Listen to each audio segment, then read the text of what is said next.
Samahan nyo muna akong i-test itong tatlong impact wrench.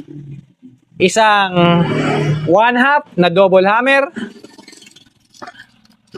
dalawang 1-inch na pinless hammer, at may lakas na 3,800 Newton meter.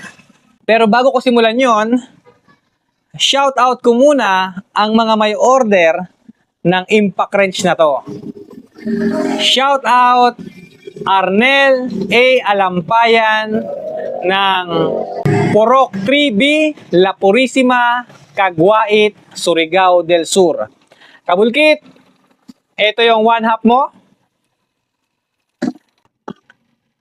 Shout out din Robert Babul ng Lacson Street, Sampaloc, Manila. Ito naman sa'yo, Kabulkit.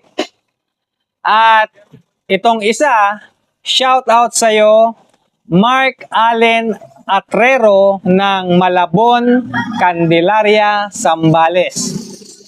Mga Kabulkit, maraming salamat at tiniwalaan nyo ang aming impact wrench.